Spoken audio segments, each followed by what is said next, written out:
Hey guys and gals, today's video we're going to touch on depression and focus on two other things with that depression is alcohol and the use of tryptophan. As many of you guys know, my history, I had a long, ugly career of alcoholism. I've not had a drop of any kind of alcohol for 9 years, and I have zero desire to do so. And I did that on my own. I didn't. You do whatever is best for you, but it's something that I did with a lot of knowledge prior to finally deciding to totally quit.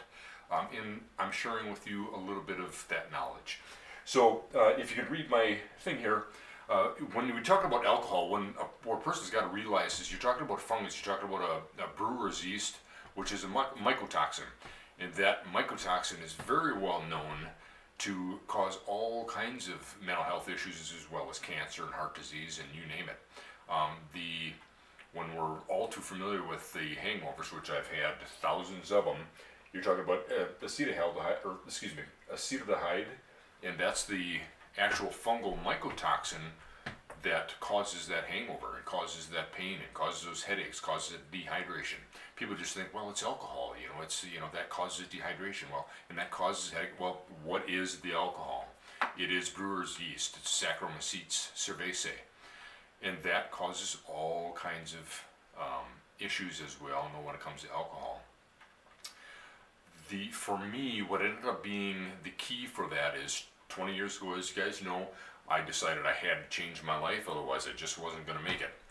So one of the main things that I did was very seriously focus on, now I was on bipolar medication, I was on antidepressants, SSRIs, I was on, of course, heart medication for congenital heart disease, and man, there's 6 or 7 different drugs I was supposed to be on for the rest of my life. Things weren't working, so I decided I had to take it upon myself. I did research like you wouldn't believe, and that was before I actually really started doing the research. Now I probably have 40,000 hours of research and study and medical science behind me, but in a lot of experience, thousands of hours just dealing with people and helping people. I decided at that time enough was enough. I had watched enough Jack LaLanne videos with the juicer, and I'd read a book that was just phenomenal by Kevin Trudeau. And I did what it said, and I started to juice like crazy. I had a very alkalizing diet, and I started to do the antifungal diet, the Kaufmann antifungal diet, without even knowing what that diet was at that time. Now I know. And within 2 or 3 months, I was free of all those drugs. I was free of probably 15, 20 different major symptoms and diseases. The bipolar I was prescribed medicines for. I didn't need any of that. I didn't need the antiarrhythmic drugs. I didn't need the drugs for headaches. I didn't need any of the stuff that I was taking for years of acid reflux, IBS, you name it. And that was simply due to changing my lifestyle in a big way. I was born and raised in fast food. I was born and raised, I wasn't raised, it was my fault. Well, I shouldn't say my fault, because a lot of things that happen within our brain, including depression, are obviously issues to do with chemical imbalance. When you talk about chemical imbalance, you're talking about vitamins, minerals, enzymes, fatty acids, stuff like that, because when you look at history in societies that have good diets, they don't have the processed food, the alcohol, the sugar, they don't have those chemical imbalances. Yes, they have their traumas, they have their acute periods of depression and sadness, when you lose loved ones and things like that. But I'm talking about day in and day out stressors and stuff like that. Their body has learned to adapt to those things, especially when you're not really in a fight or flight, situation. When you just have consistent stress, that's normal, that can be healthy, but not when your body isn't prepared for it. So anyway, those kind of things, when you're talking about autobrewery, that is something that actually ends up happening in your body when your gut flora gets out of balance, and then you're actually producing the alcohol yourself, so you don't even have to be drinking.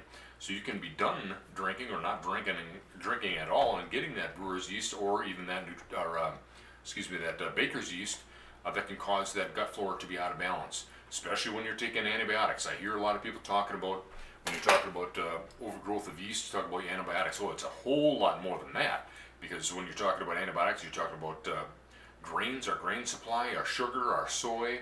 You talk about birth control pills that wreak havoc on the gut flora, and so many more things that are just loaded actually with the fungal mycotoxins, including the meat. So people think they're going to go on the carnivore diet and they're all safe without the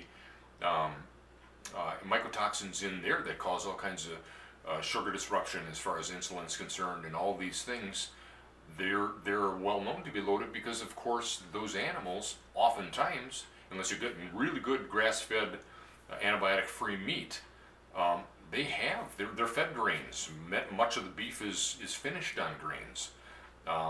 So it's something that's got to be considered, because if the meat, the animals prior to being butchered are eating the grains and they're eating those things that are laden or getting the antibiotics, of course your meat is going to have some of those left over, and you cannot burn it out. It's not something you can even autoclave out.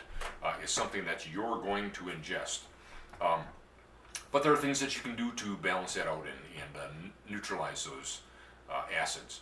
So back to the depression. Depression's got to be looked at. It's not only chemical imbalance and getting the proper nutrition that you need and getting rid of the acid foods and detox your body that way. In my experience, and I've seen it with many other people, it's very effective. But I also want to touch on tryptophan. Tryptophan, whatever it's been, probably 30 years ago, was poo-pooed because there was a bad batch that came from Japan. Tryptophan has got a beautiful history. As a matter of fact, it's in all kinds of things. You know what it's like when you have turkey on Thanksgiving and you get a little sleepy, or you have things that make you a little relaxed. That's oftentimes tryptophan, the amino acid tryptophan in that food or in that drink. The tryptophan has got a wonderful history of use. A batch came from Japan and was tainted, and some people died from that. And of course, the FDA immediately took it all off the market, all around the world.